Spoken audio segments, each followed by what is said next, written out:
Welcome to the Key Chapters of the Bible podcast. This is a daily podcast that's going through the key chapters of God's Word.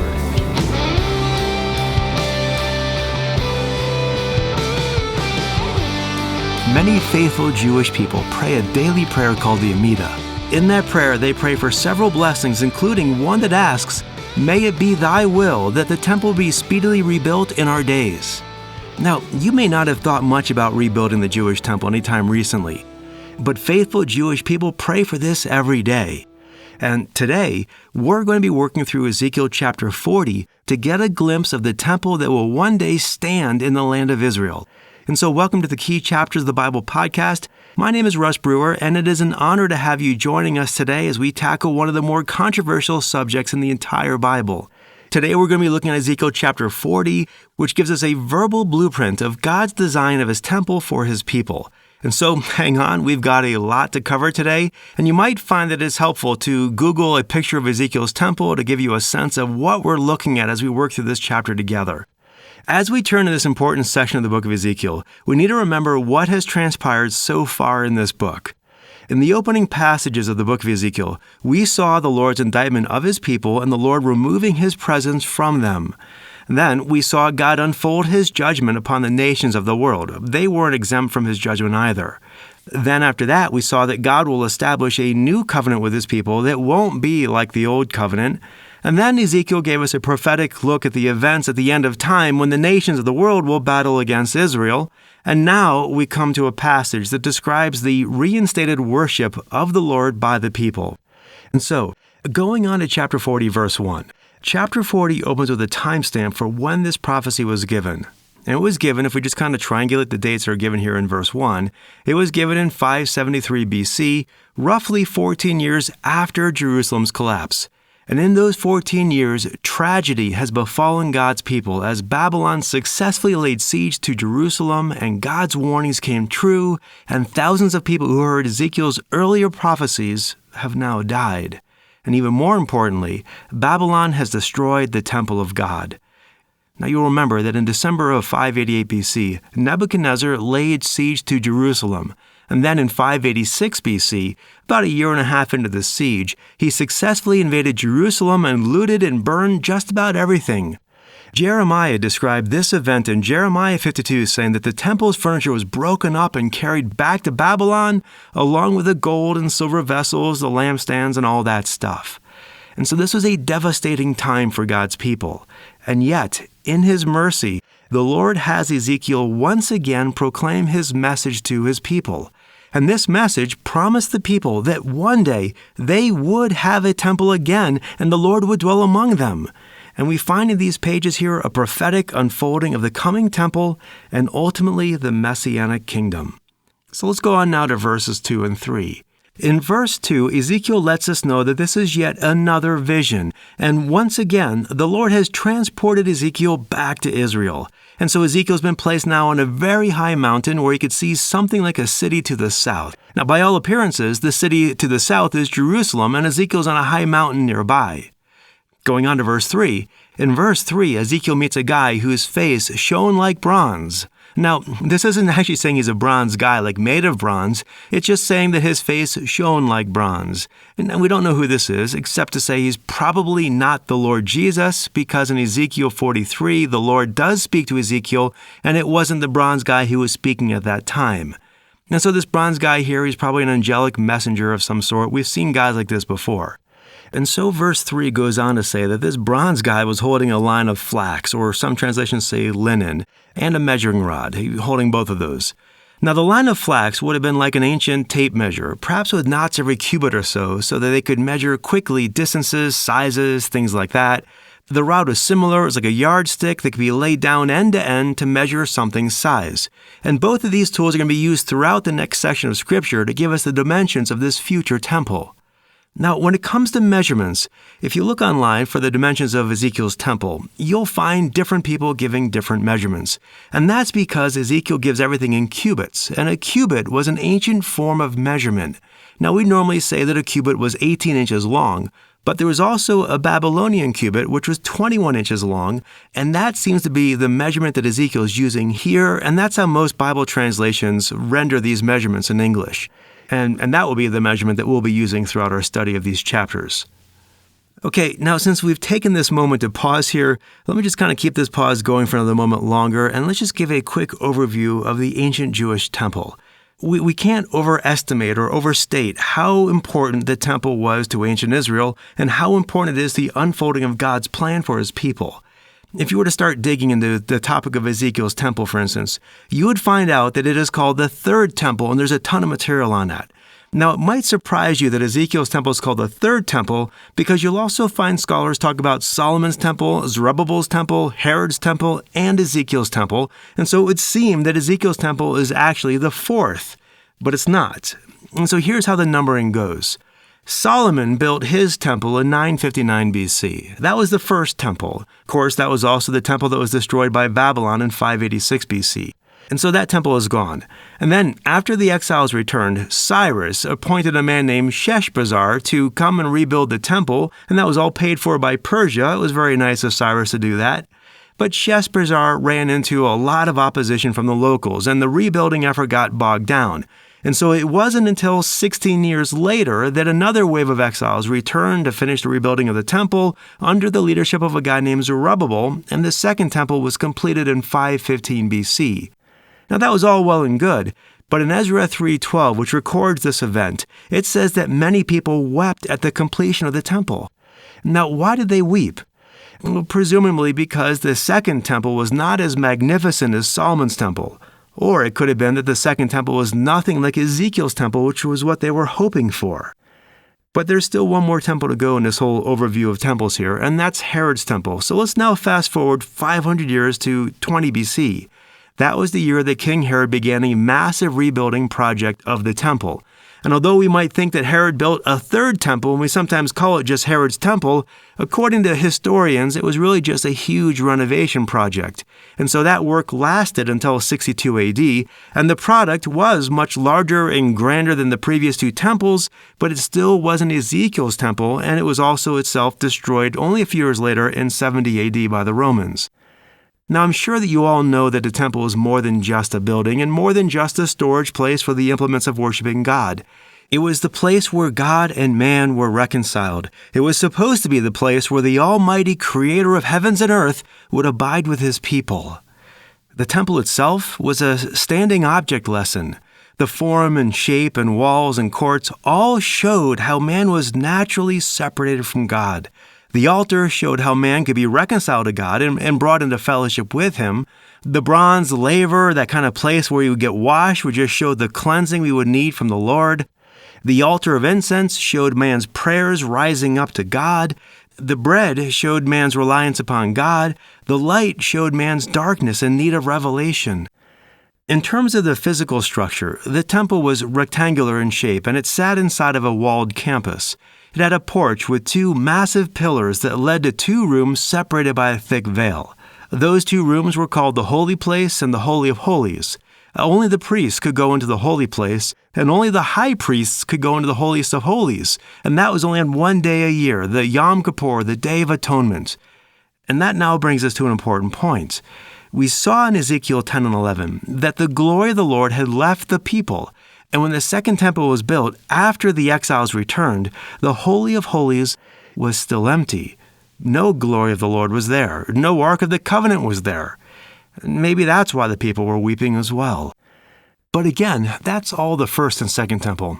As we work through the next several chapters, Ezekiel is going to give us the designs for the third temple that is very different from the first and second temples.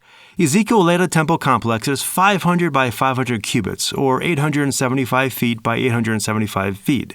This temple complex will be several times larger than Herod's temple complex and about 12 times larger than Solomon's. Now, the temple complex that Ezekiel is going to give to us, it's also pretty symmetrical. As in, you could fold, if you could fold the temple complex in half, and most things on each half would line up with each other on the other side of that half. There are some exceptions, but by and large, this complex has a lot of symmetry going on. And as we work through these next several chapters, we're going to be learning about this third temple and what it's going to look like, its shape, size, things like that. And ever since these prophecies were given, there has been an expectation that God's people will one day build this temple. And even today, there are thousands of Jews praying every day that this temple would be built in their lifetimes. And so now with that side trip finished, now let's get back to our bronze-colored tour guide. In verse 4, the bronze-colored tour guide shows Ezekiel all kinds of measurements, and he tells Ezekiel to focus his eyes and ears on everything he's about to see to be sure he will faithfully tell these things to the house of Israel. And so he starts with the outer wall in verse 5, and all of Israel's ancient temples had these surrounding outer walls. These walls served as a point of division between the world and the Lord. An entrance within those walls was only for those who wanted to be reconciled with God. And so we see these outer walls for a verse here, and then after briefly telling us about them, Ezekiel then focuses on the gates. He's going to spend a lot of time talking about these gates. Now, these gates are not like the kind of gates you'd have in a farm or a fence or something like that. These gates here were actual buildings that would rise up many stories high to see far distances, and the gate doors would actually be within these buildings at the base. Likewise, within these gates would be all kinds of rooms to house soldiers, supplies, stuff like that. And they're big. In terms of size, these gates are 105 feet high by 43 feet wide, roughly 43 feet wide, with an entryway of 17.5 feet wide as well. And so they're pretty big. Not only that, but there are actually 6 gates in this layout, and it's not real clear in this text here until you just kind of start looking at all of this stuff individually. And so you've got 6 gates here. There are 3 that lead into the temple complex from the exterior, just the world, and then once you're inside the temple complex, there's another 3 gates that lead to the inner court area. And so Ezekiel discusses the outer gates from verses 6 to 27, and he does kind of bounce around a little bit in there, but then he also focuses mostly on the inner gates in verses 28 to 37. And this can be kind of tricky if you're not looking for it. And so try to picture this. The entire temple complex is a walled complex. It's a square with 3 giant gates giving access to the interior area. But within this interior area, there is still a second walled complex that also has 3 gates to give access to its interior. Now, you might think that the gates for this smaller interior area would be small gates too. They're not. These gates on the inside are the same size and design as the exterior gates. The thing is, they're in reverse orientation, and trying to explain what that means, one thing I thought of was like if you were to take 2 shoes, a left and a right of the same shoe, and put their heels together and face their toes away, they'd be laying there with basically the same dimensions, but being in mirror of one another. That's basically what's going on with these gates here in this temple. You got these 6 gates. You got an outer gate east, an outer gate north, an outer gate south. Then you have an inner gate that are mirrors of those same gates, an inner gate east, an inner gate north, and an inner gate south. Now, as far as these gates go, Ezekiel talks about the eastern gate first in verses 6 to 14. And the eastern gate is listed first because it is the most important gate. And it's most important because Ezekiel 44 tells us that this is the gate that's normally locked and kept shut, but it'll be the gate that the prince will come in and use. And during the days of Jesus, in Herod's temple, this was the gate that Jesus rode the donkey through on Palm Sunday, and so you can see why the people were so excited to have him just arriving on the scene back then. Okay, going back to Ezekiel here, Ezekiel talks about these outer gates from verses 6 to 27, and he explains them. We've kind of covered that. Then he starts talking about the inner court gates in verse 28, and I'd like to draw your attention to what he says about the north gate.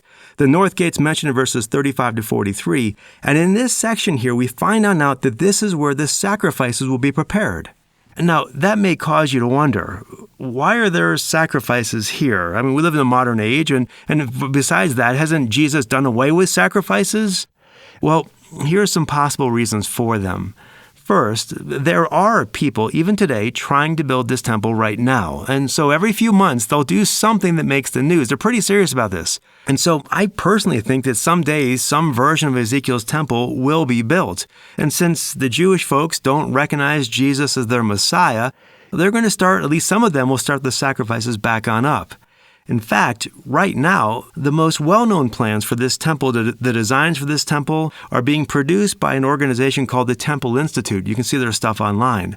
The Temple Institute has plans to recreate all of the tabernacle furniture that's described in the Book of Exodus. Things like the bronze laver, the golden lampstand, those kinds of things. And they want to make those things and then put them into Ezekiel's temple, even though Ezekiel doesn't mention them. Now, Ezekiel doesn't mention them because those things have all been fulfilled in Jesus. But obviously Jewish folks don't recognize this, and so even though Ezekiel has them missing, they'll put them back. And so I think, again, that at some point, someone's going to succeed in building a hybrid temple that's a lot like what Ezekiel is giving us here, but missing how it's pointing to Christ. And then, at some point down the road, the Antichrist will come along and say, let's not do these sacrifices anymore. And the sacrifices will come to a stop. And then, when the Lord returns, he will come through his east gate, and he'll set things up so that his people can continue to worship him, giving sacrifices of like burnt offerings, peace offerings, thank offerings, things like that we see throughout these chapters here. And so, although I realize there's a lot more to this question, we'll leave things there and come back to it tomorrow. Let's keep going on in chapter 40. And all these gates led now to an open area. These open areas are called courts. And so there's an outer court and an inner court. Now there's a lot of detail here, but basically you just need to know that these courts were paved and gave access to the interior chambers of the temple complex. Now let's talk about these chambers for a moment. These various chambers are described in verses 17, 44, and 46.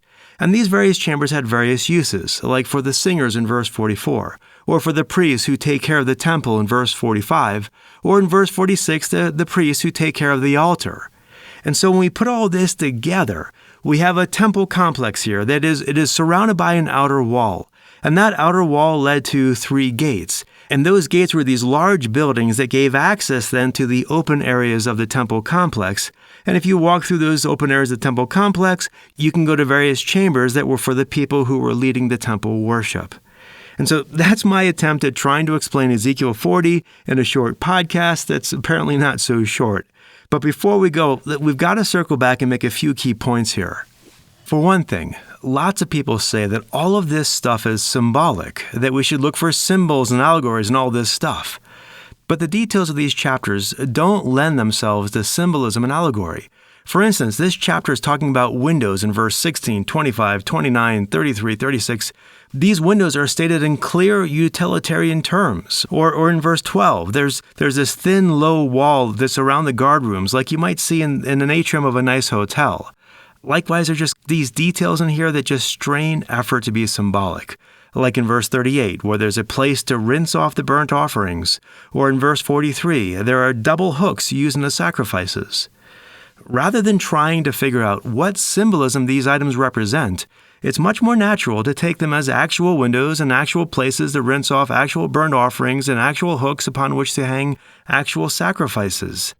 Not only that, if we take all this as symbolic, we end up symbolizing things that were common in their day and probably not meant to be symbolized. It would be like describing a hotel and saying it's all symbolic. And you can just imagine someone trying to describe a hotel in symbolic terms. And they would say, the receptionists, when you check on in, they're really like angels who bring us to heaven. And then all the pathways, the hallways that lead from that main desk, they're all the different directions we can take in life. And each room has a number, and that represents how all of our days are numbered.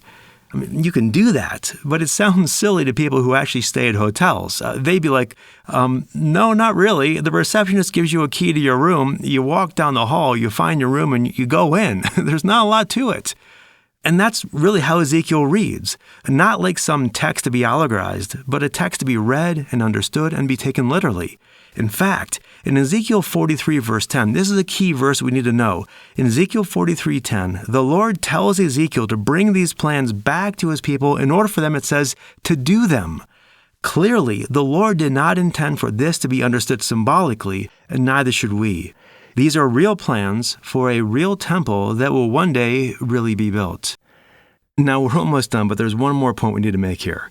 We need to see here the Jewish focus of this temple. For instance, you can look back at verse 4. Ezekiel is giving this message to Israel.